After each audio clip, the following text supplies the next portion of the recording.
Bismillahirrahmanirrahim. Assalamualaikum warahmatullahi wabarakatuh. Sebelumnya, perkenalkan nama saya Putra Bagus Liandoyo, presensi 25 dari kelas 11 IPS 3. Di sini saya akan menyampaikan video terkait dengan materi PPKN, yaitu ancaman di bidang IPOLEK-Sosbud, Hankam beserta cara mengatasinya. Di sini saya sudah mengambil beberapa contoh kasus yang ada dalam bidang IPOLEK-Sosbud Hankam beserta apa saja cara mengatasinya. IPOLEK-Sosbud Hankam sendiri ini merupakan ideologi, politik, ekonomi, sosial budaya beserta pertahanan dan keamanan. Yang pertama yaitu ancaman di bidang ideologi. Ideologi sendiri ini merupakan suatu keyakinan atau dasar yang dianut oleh sistem negara. Indonesia sendiri ini menganut ideologi Pancasila. Contoh ancaman yang pernah terjadi di Indonesia dalam bidang ideologi yaitu Gerakan Aceh Merdeka. Nah, pada gambar yang tertera di sini, Aceh merupakan wilayah dengan tanda yang berwarna hijau. Selanjutnya, saya akan memaparkan video yang berkaitan dengan Gerakan Aceh Merdeka.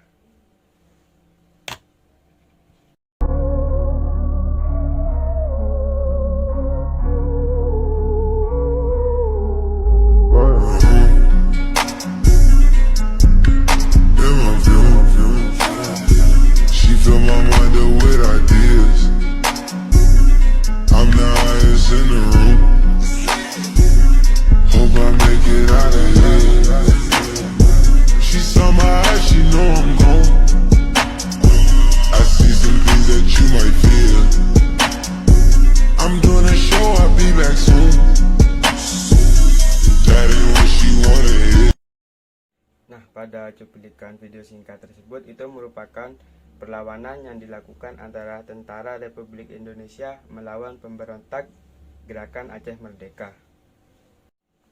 Gerakan Aceh Merdeka sendiri ini merupakan suatu organisasi separatis yang ada di Indonesia, yang mana di sini mereka ini berusaha untuk memisahkan diri dari Indonesia karena beberapa alasan dan beberapa faktor.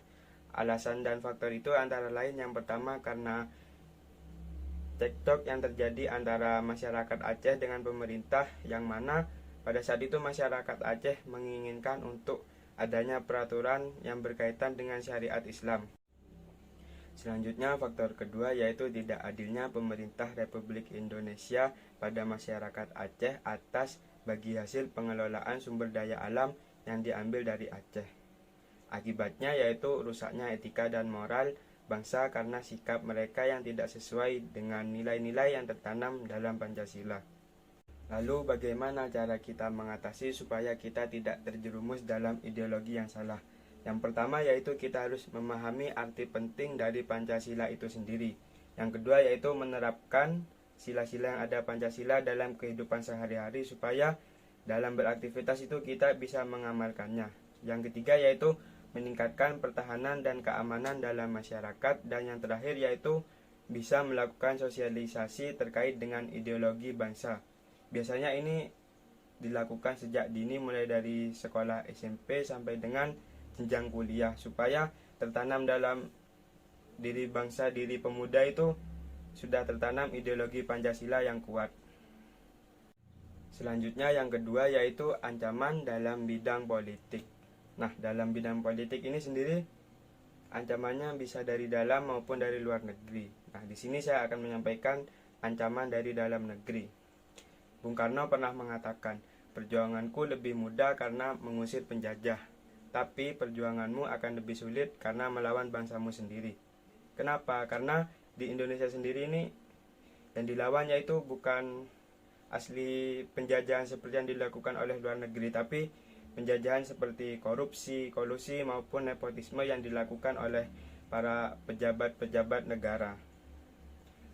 Nah, setelah ini saya akan menyampaikan cuplikan singkat yang pernah terjadi yaitu pada masa Orde Baru, yaitu yang dipimpin oleh Presiden Soeharto, tepatnya pada tahun 1965 sampai dengan 1998.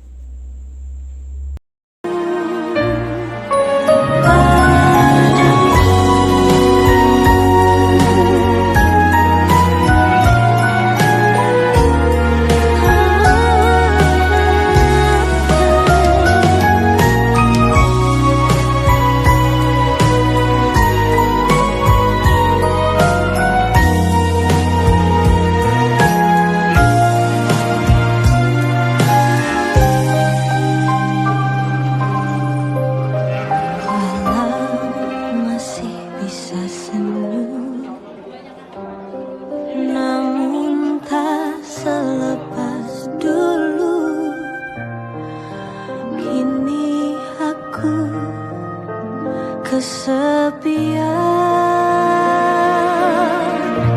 kamu dan segala kenangan menyatu. Pada cuplikan video tersebut bisa dikatakan itu mereka melakukan perjuangan antara hidup dan mati untuk membela kebenaran atas tindakan yang salah. Nah, jadi hal itu terjadi karena KKN yang dilakukan oleh Soeharto sendiri. Jadi Soeharto itu memanfaatkan sistem patronase untuk mendapatkan loyalitas dari bawahannya. Anggota elit nasional dan kritikus terkemuka biasanya dibayar atau disogok oleh iming-iming jabatan oleh Soeharto supaya beliau itu bisa mendapatkan dukungan dari mereka.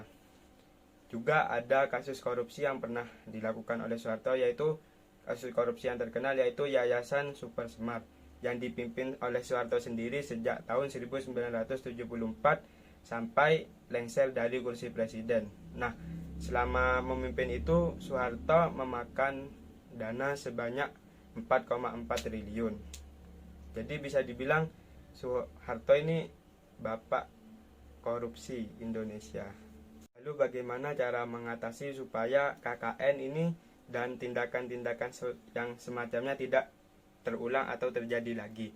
Sebenarnya kalau hal seperti ini dasarnya itu harus dari pemerintahnya. Gimana supaya mereka itu secara tegas benar-benar menegakkan keadilan. Jadi supaya para koruptor ataupun sejenisnya itu mendapatkan efek jera dan tidak ditiru oleh para pejabat yang lainnya. Selanjutnya yaitu ancaman di bidang ekonomi. Bisa dibilang 1 tahun terakhir ini kondisi perekonomian Indonesia ini menurun karena COVID-19. Yang pertama yaitu adanya pemutusan hubungan kerja yang dilakukan oleh beberapa perusahaan terhadap karyawannya karena untuk membatasi jumlah pergerakan. Yang kedua yaitu surplus atau neraca perdagangan tahun 2020 kemarin ini mengalami banyak sekali penurunan yang drastis dari beberapa tahun sebelumnya. Hal ini terjadi karena pemberhentian ekspor maupun impor yang dilakukan oleh beberapa negara untuk menghindari penyebaran COVID-19 ini sendiri. Jadi bisa dibilang penyebaran COVID-19 di Indonesia ini sangat berpengaruh terhadap perekonomian yang sedang berputar di Indonesia. Berikut saya akan paparkan beberapa artikel yang membahas tentang perekonomian di Indonesia 1 tahun terakhir ini.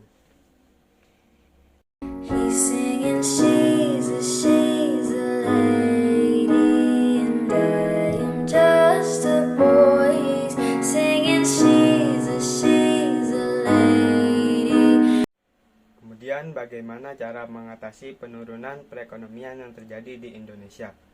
Di sini sudah ada 3 cara. Yang pertama yaitu program exit strategi, yaitu pembukaan ekonomi secara bertahap menuju tatanan kenormalan baru. Yang kedua yaitu program pemulihan ekonomi nasional atau PEN.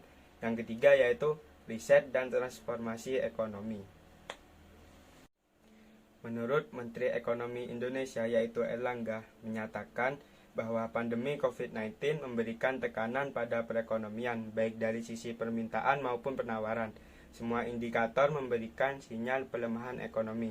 Oleh karena itu, riset menjadi penting karena berbagai sektor ekonomi sudah turun minus, sehingga dari minus itu perlu dikembalikan ke nol. Lalu dari nol itu akan ditransformasikan agar berkembang menjadi positif. Selanjutnya yaitu ancaman di bidang sosial dan budaya. Di sini saya sudah mengambil contoh, yaitu diambilnya kebudayaan Indonesia oleh negara kita, yaitu negara Malaysia. Yang pertama ada wayang kulit, kemudian ada lagu Rasa Sayange, yang ketiga ada batik, yang keempat ada reok Ponorogo, yang kelima ada masakan rendang, yang keenam angklung, yang ketujuh tari pendet dan tari piring, dan yang terakhir yaitu seni kuda lumping. Namun hal ini sudah diakui oleh UNESCO bahwa seluruh kebudayaan yang tadi saya sebutkan itu 100% murni milik Indonesia. Jadi kita sebagai generasi muda itu emang harus benar-benar mempertahankan apa yang kebudayaan oleh apa yang sudah nenek moyang kita wariskan kepada kita itu harus mempertahankan dan memperjuangkannya, bahwa itu memang milik negara kita. Selanjutnya yang terakhir yaitu ancaman di bidang pertahanan dan keamanan. Sebelumnya mari kita simak video singkat berikut ini. Sorotan lainnya, saudara, 4 warga Poso menjadi korban pembunuhan di wilayah perkebunan kopi. Polisi menduga pelaku adalah kelompok Mujahidin Indonesia Timur, pimpinan Ali Kalora yang masuk dalam daftar pencarian orang.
Terkait dari cuplikan video tersebut itu kan tadi dikatakan bahwa 4 petani yang tidak bersalah tiba-tiba kepalanya dipenggal oleh sekelompok teroris yaitu Mujahidin Indonesia Timur pada hari Selasa tanggal 11 Mei tahun 2021. Berarti ini masih baru terjadi kemarin-kemarin ini. Sebenarnya kalau terkait dengan kasus terorisme di Indonesia ini sudah bisa dibilang sering sekali, tiap tahun hampir ada, bukan hampir ada, emang selalu ada. Contohnya saja kemarin kasus bom bunuh diri yang terjadi di Makassar. Sebenarnya kalau kasus terorisme ini bisa dibilang karena mereka itu menganut sistem yang salah berkaitan dengan ideologi tadi. Oleh karena itu pemberian pelajaran terkait dengan ideologi Pancasila itu perlu diberikan sejak sedini mungkin, supaya ketika mereka itu tumbuh berkembang menjadi remaja kemudian menjadi orang dewasa, dia itu tidak salah jalan atau tidak salah dalam menganut ideologi, supaya dalam kedepannya itu tidak berdampak buruk bagi dirinya sendiri maupun bagi bangsa dan negara. Mungkin cukup sekian dulu dari saya, kurang lebihnya mohon maaf. Assalamualaikum warahmatullahi wabarakatuh.